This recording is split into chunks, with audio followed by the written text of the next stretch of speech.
Soy la mayor de una familia de 7 hermanas y hermanos. Crecí en una comunidad rural de Nicaragua, donde tener una vivienda adecuada no era una opción real, era un sueño. Pasé mis primeros años en la casa de mis abuelos paternos, junto a muchas otras personas. Era una casa de adobe, con apenas 2 cuartos, sin servicios básicos, sin agua potable, sin energía eléctrica. El agua se traía del pozo, la ropa se lavaba en la quebrada, y para ir a la escuela había que caminar a otra comunidad. Con mucho esfuerzo y gracias a un pequeño terreno heredado por mi papá, pudieron construir una casita con 1 cuarto y una cocina. Ese pequeño espacio, tan limitado, fue nuestro primer hogar propio. Y aunque parecía poco, para nosotras significó todo. Esta es mi experiencia y marcó profundamente mi vida, porque entendí desde niña que una vivienda no es solo un techo, es también el agua, la escuela, la salud, el entorno. Es poder llamar hogar a un lugar donde te sentís segura.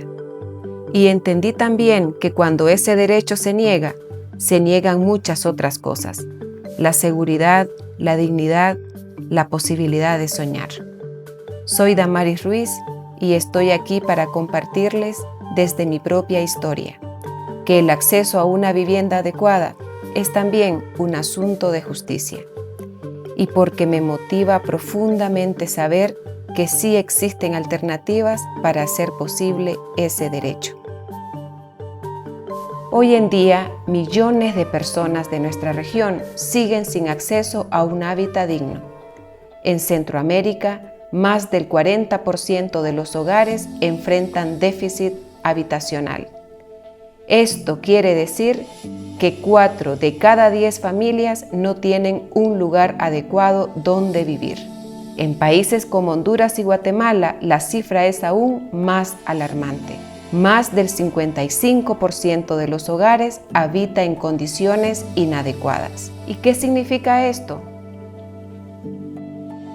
Significa vivir en casas sin agua potable, sin drenaje, con techos de lámina corroída, con pisos de tierra que se vuelven barro cuando llueve.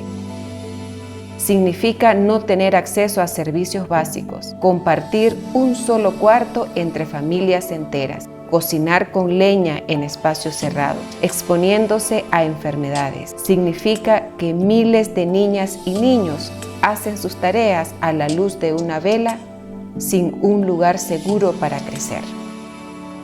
Y a esto se suma un dato alarmante: más del 70% de la vivienda construida en los últimos 20 años en la región es informal. Detengámonos en lo que esto significa. 7 de cada 10 casas fueron construidas sin planificación urbana, en terrenos de alto riesgo y sin acceso a servicios públicos básicos. ¿Tuvieron estas familias otra opción? La respuesta es no. Construyeron como pudieron porque no había otra salida. El mercado formal las excluye y los programas estatales son insuficientes o inaccesibles. Los créditos bancarios están diseñados para quienes tienen ingresos estables y garantías, no para la enorme mayoría que vive en la economía informal. La informalidad no es una elección, es el reflejo de un sistema profundamente desigual. Es el síntoma de un modelo que privilegia a unos pocos y excluye a la gran mayoría de hogares en nuestro país. Los testimonios dicen más que cualquier gráfico. Una mujer guatemalteca nos compartió: antes mis hijos tenían vergüenza de invitar a sus amigos a la casa porque vivíamos en un cuarto de lámina. Ahora se sienten orgullosos y yo también. Esta frase encierra todo lo que implica vivir en una vivienda precaria. No es solo la incomodidad física, es también la vergüenza social. Es crecer creyendo que lo mínimo, un hogar digno, no es algo que te corresponde. Esto no es un problema individual, nuevo ni aislado. tiene causas estructurales que se repiten en toda la región.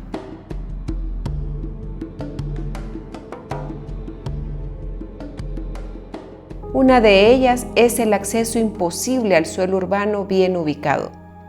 La tierra está en pocas manos, los precios se disparan y las familias empobrecidas son empujadas a zonas de riesgo, desconectadas e invisibles. Allí se construye lo que se puede, como se puede. Allí surgen los cinturones de pobreza que rodean nuestras ciudades. Y allí es donde la ausencia de políticas públicas que favorezcan la producción social del hábitat se siente más fuerte. La segunda es la desigualdad de género. Más del 45% de los hogares urbanos están encabezados por mujeres.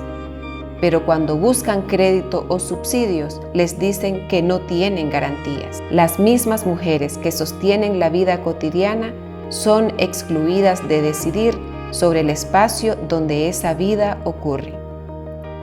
Una cooperativista hondureña lo explicó con claridad. A las mujeres siempre nos dicen que no tenemos garantías, que no podemos firmar un crédito. Pero sí somos nosotras las que garantizamos el cuidado de la familia y del hogar.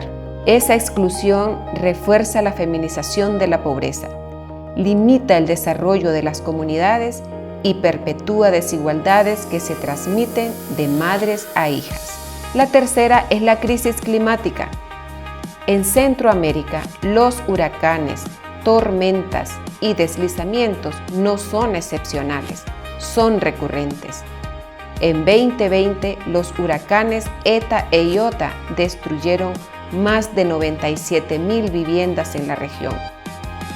Cuando una casa es precaria, un fenómeno natural se convierte en catástrofe social. Y cada país, cada familia lo vive de manera particular. Y si bien estas causas estructurales se repiten en toda la región, cada país las enfrenta desde su propio punto de tensión. En El Salvador, el déficit es mixto. Faltan viviendas y muchas no reúnen condiciones mínimas. El riesgo sísmico y las inundaciones agravan la precariedad. Aún así, experiencias en el centro histórico de San Salvador muestran que la vivienda cooperativa puede integrarse a procesos de recuperación urbana con servicios y espacios públicos. En Honduras, donde los huracanes devastan comunidades cada año, existe una ley de vivienda cooperativa desde 2017, pero su implementación es lenta. Las cooperativas enfrentan trabas burocráticas, falta de crédito y recursos. Las familias siguen construyendo bajo riesgo, sin garantías de permanencia. En Guatemala, los grupos autogestionados de vivienda tienen reconocimiento legal, pero para acceder a fondos públicos deben cumplir criterios restrictivos para las familias más empobrecidas. Frente a esta realidad, las familias resuelven de manera individual lo que debería ser una responsabilidad colectiva y estatal. Construyen a como pueden, en condiciones precarias, y así la informalidad y la inseguridad se convierte en norma. Les invito a que cuestionemos esta realidad y que nos preguntemos, ¿qué alternativas existen y cómo podemos construirla juntos y juntas? Es claro que el acceso a una vivienda adecuada en Centroamérica no se resolverá repitiendo fórmulas tradicionales. Construir casas sin pensar en comunidad ni en sostenibilidad ambiental ha demostrado ser insuficiente. La experiencia muestra que las alternativas más sólidas nacen de la organización comunitaria, la solidaridad y la planificación integral. En nuestra región, esta alternativa se llama Modelo de Cooperativas de Vivienda por Ayuda Mutua, CEVAN. Este modelo tiene sus raíces en la Federación Uruguaya de Cooperativas de Vivienda por Ayuda Mutua, FUCBAN, y se basa en 3 pilares: autogestión, ayuda mutua y propiedad colectiva del suelo. En los últimos 20 años, el modelo se ha adaptado y puesto en práctica en Centroamérica, Paraguay, Bolivia y más recientemente en Colombia, con la firma de los acuerdos de paz. ¿Qué es el CEBAN? El CEBAN parte de una visión central. La vivienda es mucho más que un producto en el mercado. Es un espacio para vivir, es comunidad y brinda posibilidades de un mejor futuro. El modelo promueve que las familias trabajen juntas para garantizar no solo un techo, sino también servicios, espacios comunes, seguridad, sostenibilidad ambiental y tejido social. Las fases del proceso cooperativo son las siguientes. 1. La organización de las familias. Un grupo de familias se une con un objetivo común: crear una comunidad. La segunda es la gestión del suelo. La cooperativa busca terrenos disponibles y dialoga con autoridades y actores clave para asegurar un espacio adecuado. La tercera es el diseño participativo. Arquitectos y arquitectas y familias co-crean los planos, garantizando pertinencia cultural, funcionalidad y apropiación. La cuarta es el financiamiento colectivo. Créditos y subsidios se gestionan de manera cooperativa, lo que reduce riesgos y mejora la capacidad de negociación. La quinta es la construcción con ayuda mutua. Las familias aportan trabajo comunitario, fortaleciendo vínculos y desarrollando capacidades. Y la última es la gestión de la comunidad. Una vez construidas las viviendas, la organización continúa para administrar espacios comunes, promover cultura, convivencia y seguridad.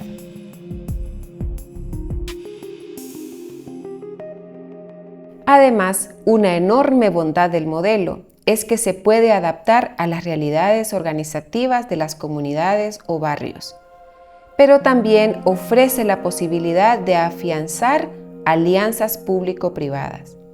Esto lo hemos aprendido del modelo sueco, donde al menos el 20% de las personas viven en viviendas cooperativas, algunas administradas por el Estado y otras por empresas cooperativas. Hemos hablado del problema y de la alternativa que representa el modelo de cooperativas de vivienda por ayuda mutua, CEBAN. Pero quizás muchas personas se pregunten, ¿funciona realmente? ¿O es solo una idea bonita, un proyecto bien intencionado?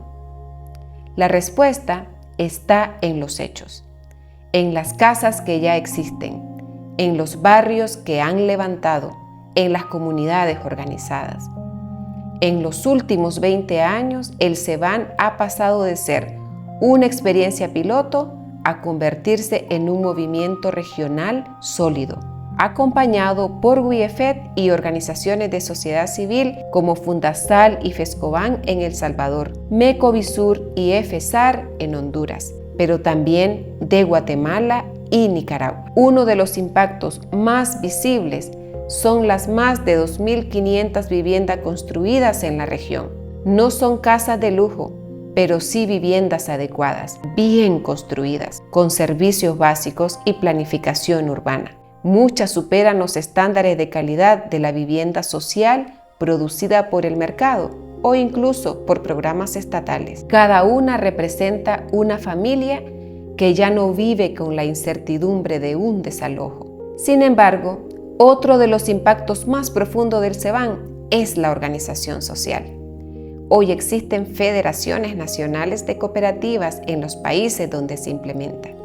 Estas federaciones agrupan decenas de cooperativas de base y representan a cientos de familias. No solo gestionan vivienda, inciden en políticas públicas, presentan propuestas de ley, participan en mesas de diálogo y negocian con gobiernos y cooperación. Otro cambio estructural es el liderazgo de las mujeres. Más del 60% de las cooperativas en Centroamérica están lideradas por mujeres. Muchas de ellas antes eran vistas solo como cuidadoras. Hoy son dirigentes, administradoras y gestoras de crédito. Además, muchas cooperativas han organizado espacios comunitarios para el cuidado infantil, permitiendo que las mujeres participen activamente sin cargar solas con esa responsabilidad. Una mujer nicaragüense lo expresó así: aquí aprendimos que el cuidado no es solo cosa de mujeres. Nos organizamos para turnarnos, para que todas y todos podamos aportar, y eso cambió mi vida. El CEBAN también ha demostrado que la vivienda puede ser una estrategia de resiliencia climática. Muchas cooperativas han incorporado prácticas sostenibles, techos para captar agua, paneles solares, huertos comunitarios, uso de materiales locales de bajo impacto. Las cooperativas también administran sus comunidades o barrios, promueven actividades culturales, gestionan proyectos productivos y en algunos casos han creado microempresas comunitarias. Desde pequeños comedores colectivos hasta talleres de carpintería o panadería que sirven al barrio y generan ingresos. Una joven guatemalteca lo dijo así: no solo aprendí a poner ladrillos, aprendí a trabajar en equipo, a administrar, a pensar en grande. Hoy sueño con crear mi propia empresa con compañeros de la cooperativa. Esto confirma que el CEBAN no es solo un modelo de vivienda, sino un modelo de desarrollo integral. El modelo también ha ganado reconocimiento institucional. En El Salvador, algunas experiencias cooperativas han sido reconocidas en planes urbanos municipales. En Guatemala, la existencia de los grupos autogestionados de vivienda ya está contemplado en normativa. Y en Honduras, la Ley de Vivienda Cooperativa de 2017 fue producto directo de la incidencia del movimiento. La siguiente pregunta que debemos hacernos es: ¿qué falta para que este modelo deje de ser una excepción y se convierta en política pública en Centroamérica? Hemos visto la magnitud del problema y los logros del modelo de cooperativas de vivienda por ayuda mutua CEBAN, pero sería ingenuo pensar que todo está resuelto. El modelo funciona, sí, y funciona muy bien donde ha tenido oportunidad, pero aún enfrenta desafíos enormes.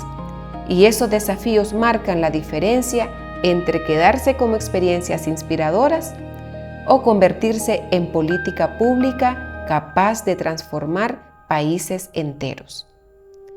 Como bien sabemos, el futuro del CEBAN no depende solo de la voluntad de las comunidades, que ya demostraron de sobra su capacidad de organizarse, de trabajar y de construir. En ese sentido, existen desafíos puntuales. Uno de ellos es consolidar marcos legales claros. En algunos países ya hay avances, pero la implementación sigue siendo lenta. Los reglamentos son restrictivos y los trámites interminables. Una cooperativista guatemalteca lo resumió así: nosotras ya teníamos el terreno, teníamos la organización, teníamos la voluntad, pero estuvimos 5 años esperando que aprobaran los papeles. 5 años en que las familias siguieron pagando alquiler, en que los niños crecieron en casas precarias. Eso no es justo. El segundo desafío es el acceso a suelo bien ubicado. Sin tierra no hay vivienda. Y hoy la mayoría de las cooperativas avanzan con trabas constantes. Los terrenos disponibles son caros, están lejos o son inseguros. Una dirigente salvadoreña lo dijo claramente: lo más difícil no fue construir la casa, fue encontrar un terreno donde poder construirla. Porque el mercado expulsa y los precios suben cada día más. Si el Estado no interviene, nos obligan a vivir donde no deberíamos vivir.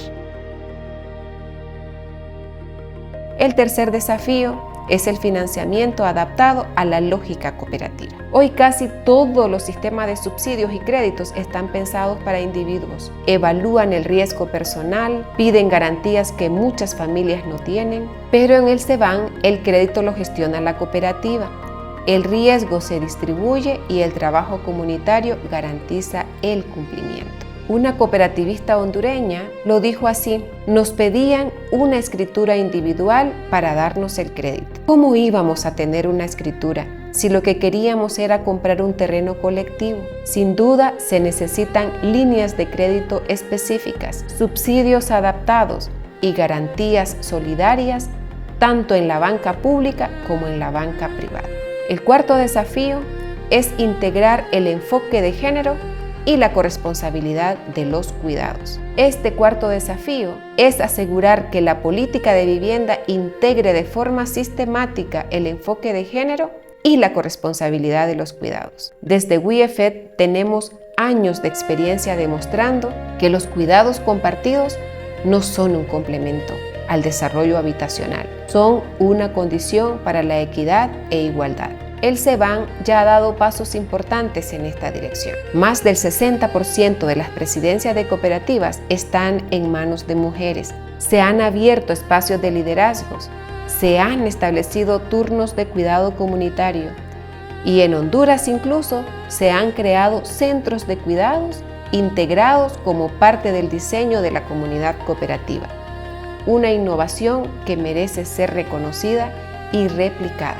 Estas experiencias no solo promueven justicia de género, también son clave para superar una de las barreras más persistentes que enfrentan las mujeres, la pobreza de tiempo. Cuando los cuidados no se comparten, las mujeres quedamos atrapadas en dinámicas que limitan su participación en la vida comunitaria, política y económica. Sin tiempo, no hay oportunidad real de formarse, emprender, acceder a empleos dignos o liderar procesos. Una mujer salvadoreña lo dijo claramente: en la cooperativa aprendimos que cuidar también es construir, porque mientras unas estábamos en la obra, otras cuidaban a los niños, y así todas pudimos levantar nuestras casas. El quinto desafío es convertir la sostenibilidad ambiental en norma. Muchas cooperativas ya aplican soluciones sostenibles: techos que captan agua de lluvia, paneles solares, construcción con materiales locales. La sostenibilidad debe dejar de ser un lujo o un piloto. Tiene que estar en los requisitos, incentivos y subsidio de las políticas de vivienda. Necesitamos que cada proyecto considere el riesgo climático desde el inicio. El desafío número 6 es superar la burocracia y agilizar procesos. Papeles que tardan años, firmas que nunca llegan, requisitos que cambian en el camino. Muchas cooperativas abandonan no por falta de voluntad, sino por agotamiento. Nosotras pasamos 3 años esperando una firma, 3 años en que las familias siguieron pagando alquiler caro, en que los niños siguieron creciendo en casas de lámina. Cuando por fin llegó la firma, ya habíamos perdido a varias familias que se cansaron de esperar, nos dijo una cooperativista guatemalteca. El desafío número 7 es escalar el modelo a nivel nacional y regional. Debe estar en los planes nacionales, en las leyes, en los presupuestos municipales y en la agenda regional. Una dirigente salvadoreña nos dijo así: nuestro sueño no es solo tener casas, es que la gente ya no tenga que luchar 20 años por una vivienda. Que el modelo cooperativo sea la regla y no la excepción.